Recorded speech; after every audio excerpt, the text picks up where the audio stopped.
అఖిల భారత కాంగ్రెస్ పార్టీ ఢిల్లీలో నూతనంగా నిర్మించుకున్న పార్టీ కార్యాలయం కేవలం భవనం మాత్రమే కాదని అది కాంగ్రెస్ కున్న ఘనమైన వారసత్వానికి ప్రతీక అని ఏపీసీసీ అధ్యక్షురాలు వైఎస్ షర్మిల పేర్కొన్నారు. ఆమె బుధవారం ఇక్కడ పార్టీ కార్యాలయ ప్రారంభోత్సవంలో పాల్గొన్న అనంతరం విలేకరులతో మాట్లాడారు. కాంగ్రెస్ ను శతవసంత చరిత్రను తెలిపే ఒక రకమైన మ్యూజియం ఇది. భారతదేశ పునాదులు దేశాభివృద్ధి కోసం కాంగ్రెస్ నాయకులతో పాటు స్వాతంత్ర్యం సమరయోధులు పడిన శ్రమ మొత్తం ఇక్కడ కనిపిస్తాయి. కాంగ్రెస్ పార్టీ అంటే త్యాగానికి మారుప్రేరు.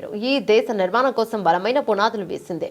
అన్ని వర్గాలకు రక్షణ కల్పించి లౌకిక రాజ్యాంగాన్ని ఇచ్చింది. ఈ చరిత్ర తెలియని ఆర్ఎస్ఎస్ చీఫ్ మోహన్ భగవత్ 1947లో దేశానికి స్వాతంత్రం రాలేదు, రామ మందిరం కట్టిన రోజే వచ్చిందని నోరు పారేసుకున్నారు. ఇవి ముమ్మాటికి దేశద్రోహం, టెర్రరిస్టు వ్యాఖ్యలు. ఇలాంటి వారికి వ్యతిరేకంగా రాహుల్ గాంధీ అత్యంత ధైర్య సాహసాలతో పోరాటం చేస్తున్నారు. అలాంటి నాయకుడి బృందంలో నేను భాగస్వామిని అయినందుకు గర్వంగా భావిస్తున్నానని షర్మిల పేర్కొన్నారు. కార్యక్రమం అనంతరం ఆమెలో లోక్సభ ప్రతిపక్ష నేత రాహుల్ గాంధీని కలిసి శుభాకాంక్షలు తెలిపారు.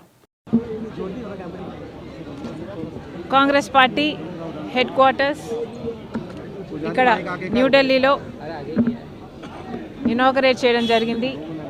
దీనికి నామకరణం ఇందిరా భవన్ అని చేయటం జరిగింది. ఈ కార్యక్రమంలో ఈరోజు నేను భాగం అవ్వడం చాలా సంతోషకరం. ఈ బిల్డింగు కాంగ్రెస్ పార్టీ హెడ్ క్వార్టర్స్గా ఇప్పటి నుంచి నిలవబోతుంది. ఇది ఒక బిల్డింగ్ మాత్రమే కాదు, ఇటుకలతో కట్టింది కాదు అని ఈ బిల్డింగ్ లోపల చూస్తే ఎవరికైనా అర్థమవుతుంది. దీని లోపల కాంగ్రెస్ లెగసీని అంతా ఎంత వివరంగా దృశ్యాలతో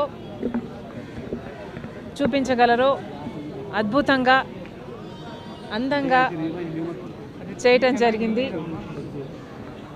ఇది కాంగ్రెస్ పార్టీ మ్యూజియం అని కూడా అనొచ్చేమో, అంత అద్భుతంగా చరిత్రనంతా, కాంగ్రెస్ పార్టీ చరిత్రనంతా దీంట్లో పొందుపరచడం జరిగింది. అసలు లోపల భాగం చూస్తే ఎంత దేశ స్వతంత్రం దగ్గర నుంచి, స్వాతంత్ర పోరాటం దగ్గర నుంచి, దేశం పునాదులు, భారతదేశ పునాదులు వేయడం దగ్గర నుంచి ఇప్పటి వరకు కాంగ్రెస్ పార్టీ నాయకులు ఎంత వారి శ్రమను, వారి రక్తాన్ని ధారపోసారో, ఎంతమంది ప్రాణ త్యాగాలు చేశారో, ఎంతమంది కాంగ్రెస్ యోధులు, కార్యకర్తలు అన్ని త్యాగాలు చేస్తే ఈ దేశానికి స్వతంత్రం వచ్చిందో, ఆ తర్వాత కూడా మన దేశానికి పునాదులు వేసి రాజ్యాంగాన్ని నిర్మించి ప్రపంచంలోనే అతిపెద్ద డెమోక్రటిక్ నేషన్గా ఈరోజు భారతదేశం నిలబడింది అంటే దీనికి అంతటికీ కారణం కాంగ్రెస్ పార్టీ. ఆ చరిత్రనంతా లోపల గోడల మీద చూపించడం జరిగింది. చాలా సంతోషం. కంగ్రాచులేషన్స్. ప్రతి కాంగ్రెస్ కార్యకర్తకే కాదు, దేశంలోని ప్రతి పౌరునికి కూడా ఇది గర్వకారణం. ఈ సందర్భంగా ఒక మాట చెప్పాలనుకుంటున్నాం. నిన్న ఆర్ఎస్ఎస్ ముఖ్య నేత ఒక వ్యాఖ్య చేయడం జరిగింది.